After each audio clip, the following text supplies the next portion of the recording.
Hey everyone, this is Rob over here at BuneBape, and I hope you're having an amazing day. So, happy holidays to everyone, and definitely happy holidays to everyone in Aeternum. So, we have some really great PTR news. I'm going to be going over all the juicy bits, everything you need to know. But if you want to follow along or go at your own pace, of course, as always, check the description. There's going to be a link to these notes down there, as well as the timestamp. So, feel free to skip around if you want to save yourself some time. That's totally cool. I really get it. Time is valuable. So, make sure to use that if that's what you're looking for. So without further ado, and this is a really nice wallpaper, let's get it right into it.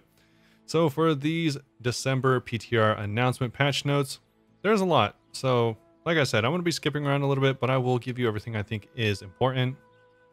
The first thing is first though, PTR servers are going to be open in just a few hours from now. I'm making this at 9 p.m. It's going to be going up at 10 a.m. So less than 12 hours from now, you are going to be hopping into the PTR if that's what you're interested in. So I would definitely check it out. Again, US East server and Central Europe servers.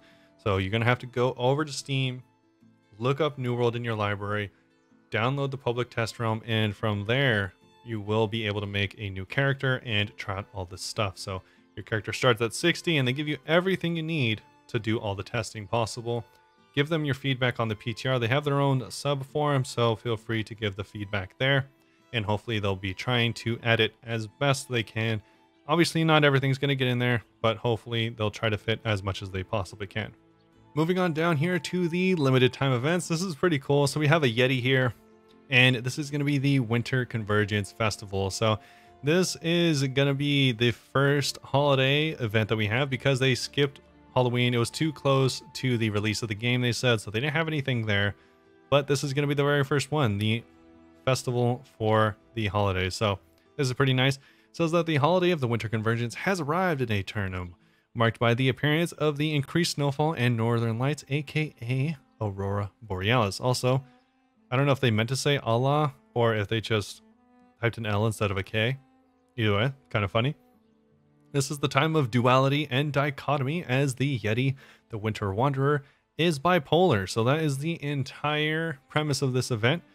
The Yeti is really mad sometimes and really happy whenever you give him Christmas tokens. So he's a greedy bastard. Make sure you hook him up with as many of these tokens as you can, and you're going to be able to turn them in for armor, weapons, furnishings, skins, consumables, and a delightful present gifting emote.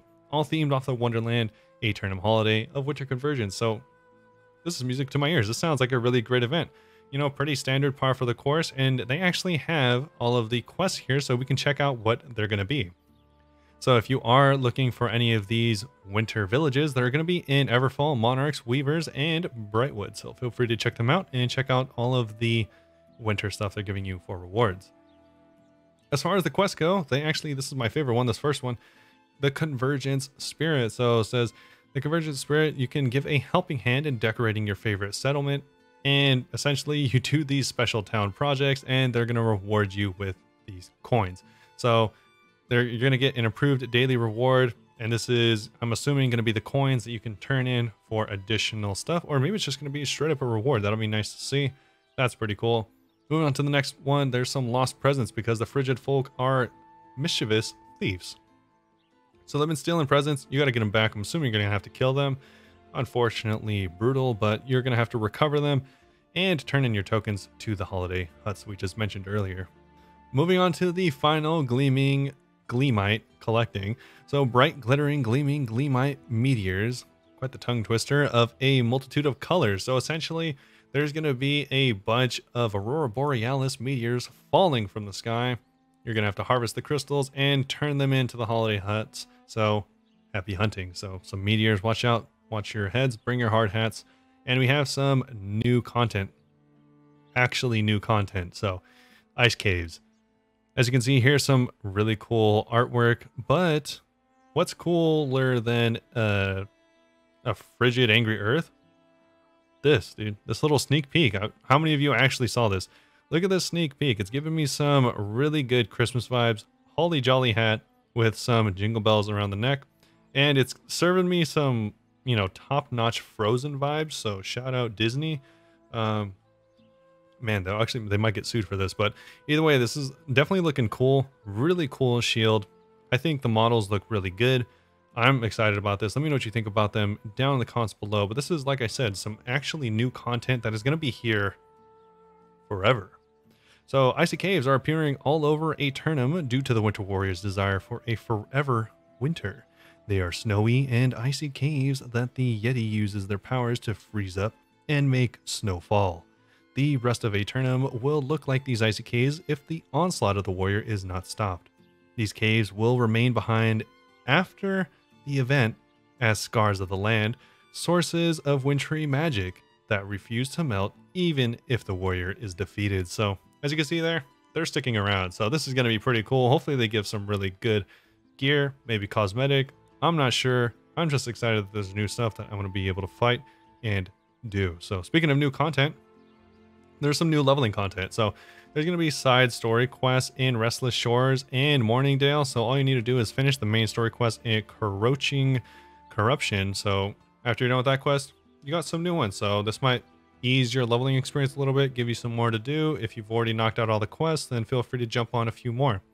If you're wondering, yo, I have too many quests, how do I sort them? Don't worry, Billy, I got you too. New journal categories. So when I was leveling, I couldn't sort out anything, but now the epic weapons, epic armor, skill progression, main quests, story quests, side quests, all of those are going to have their own separate things. So it's going to be a lot easier to sort all of your quests, see which ones are worth your time, see which ones are important. If you're just going for the epic axe, then it'll show you what the epic axe quest is. So this is going to be really great. Going to make it a lot less confusing for the average player or the less than average like myself.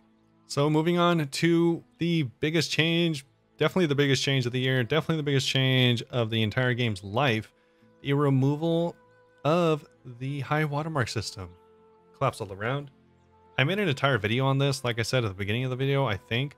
So if I forgot to put it in there, check in the corner of this video. I'll have an entire like 15-minute video dedicated to just this with all the new features. There's going to be new endgame content, new updated watermark system called Expertise, and I go into a lot of detail behind that there. So feel free to check out that video, and or not. You know, it's totally up to you. Not in that video though.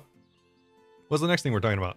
Tradeskill aptitude. This thing, I was pretty happy when I was reading this because I didn't expect them to do any of this. It's funny because I just read the other day about how people are upset after 200 trading skill, you don't get anything. It's like they're listening. It's kind of weird. It's like, yeah, I don't know. Either way, so it says that they want to continue rewarding efforts you make to craft items for yourself, your friends, or to make a quick buck on the trading post, and they've introduced trading skill aptitude. So it says upon reaching level 200 in a trade skill, the leveling circle will update to show 3 markers equidistant from each other on the circle. In my mind, I'm just thinking of the spooky hollow symbol from Harry Potter. So shout out for Harry Potter. You know, I did a good job. I was just informed it's called the Deathly Hallows and not the Spooky Hallows. But I don't know about you. I was pretty scared, so that's spooky to me. Moving on. Earning trade skill XP will begin progressing you again, and when you reach one of these markers, you'll be awarded with a container of useful items that are mostly trading skill relevant, such as crafting mods, special ingredients, and even schematics and recipes. So this is great news. This is giving you much more reason. Not only just you're going to be able to craft the best gear in the game, but you're also going to get additional rewards. So that's going to be nice because it is going to cost you a pretty penny to level up all these skills. So you might as well get rewarded for it. In addition to that, each subsequent marker awards a more spectacular container than the one before it. So as long as you keep spinning around that circle, making more items, you're going to get more and more gear or rewards, whatever you want to call it, and you're going to be stacking it up. So that's nice. It says you can even keep track of this by gaining XP enough to go all the way around. You'll increase the aptitude counter by 1. So it's going to look, I'm guessing, like the circle you get, you know, the big circle on your screen. Whenever you level up, it's going to show just like that, but how many of those aptitude counters you have, just to, you know, kind of flex on people like, oh, I have 15 aptitude in weaponsmithing. It's like, sick, cool. Yeah, so if you like that stuff, then this is going to be a good way to keep track of that. It says they've also introduced a new type of reward with this system, including equipment patterns. So this is a totally new thing. Just so you know, I didn't mention this because it's in the other video, but you're going to have a much better chance at making vested slot gear. It's going to be really important to save up all your stuff to make gear in the newest patch, because it's just going to be a lot easier. You're going to be able to target not only the skill attribute, but also one of the perks. So you're going to make some really good gear in the upcoming future, and this is just going to be icing on the top. It says here that the equipment patterns are crafting artifacts that enable you to craft a guaranteed gear score 600 item. Great. And that has a specific appearance. Double great. Because personally, I'm not the biggest fan of the way the Orichalcum Great Axe looks. I'd like a Dryad Great Axe. So hopefully this will give me that opportunity. And on top of that, it's going to be 600. So no complaints from me. It says patterns require a significant amount of powerful crafting sources. So like I said, make sure to save up all the Asmodium, however you pronounce it, Asmodium, Glittering Ebony, Phoenix Weave, all that stuff. If you are planning on crafting stuff or have a buddy that'll do it for you, make sure that hopefully the stuff isn't bind on pickup. That would be really sad. But I'm getting excited for this. Hopefully it's not bind on pickup, because I am not leveling up weapon smithing anytime soon. Patterns though still roll perks, and players have the normal amount of control, so no change in the actual crafting system, just a little bit of extra chance of getting 600 gear and changing the appearance. It says equipment patterns have a small chance of dropping from Arcana, weapon smithing, armor smithing, and even engineering. All those reward chests, so craft away. Moving on to the final changes, PvP balances. So for anyone that doesn't know, this top one I think is in reference to if you have like the 520 faction gear, then you are, or like the way PvP scaling and the 520 faction gear is essentially, if you had the 520 faction gear, then you're better than people with higher level gear for some reason. I don't know why it worked like that. Also, some people that were lower level were like kind of dumpstering on higher level players. I don't know what's going on, but this is, I think, what they're talking about. So it says that we adjusted the way armor mitigation value works. So it is using the enemy's gear score value for your armor mitigation, not your gear score value, which is great. So that means that if an enemy has lower gear score value, their armor mitigation is going to be less, the way it should be.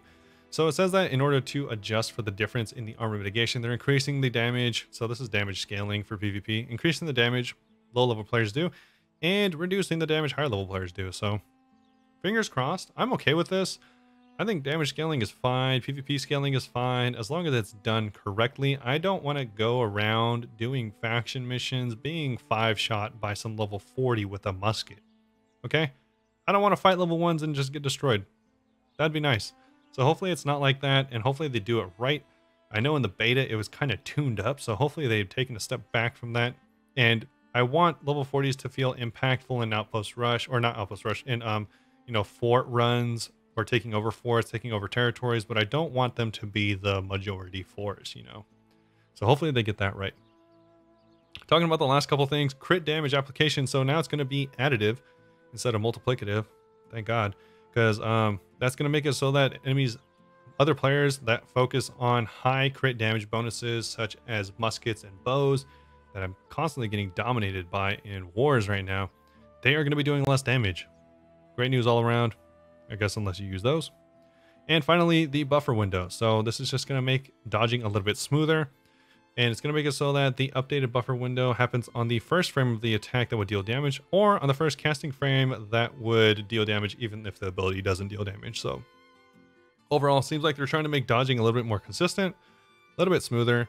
So make sure to check this out. You can check all this stuff out on the PTR. This is not stuff that is going to be months or weeks away. You can try it tomorrow. So feel free to get over there. If you have any questions, they have a full PTR over here, or the FAQ on the PTR rather over here. So feel free, ask questions down in the comments and I will respond. I read all the comments. Hopefully I can help you out, and hopefully this video helped you out as well. So it's gonna be about it for me. Hopefully if this did help you out, or if you enjoyed it, you know what to do. Make sure to leave a like, comment, subscribe, all that good stuff, and check the channel, like I said, for other helpful and useful videos. So thanks for watching. I hope you all enjoyed it, and I'll see you all very soon.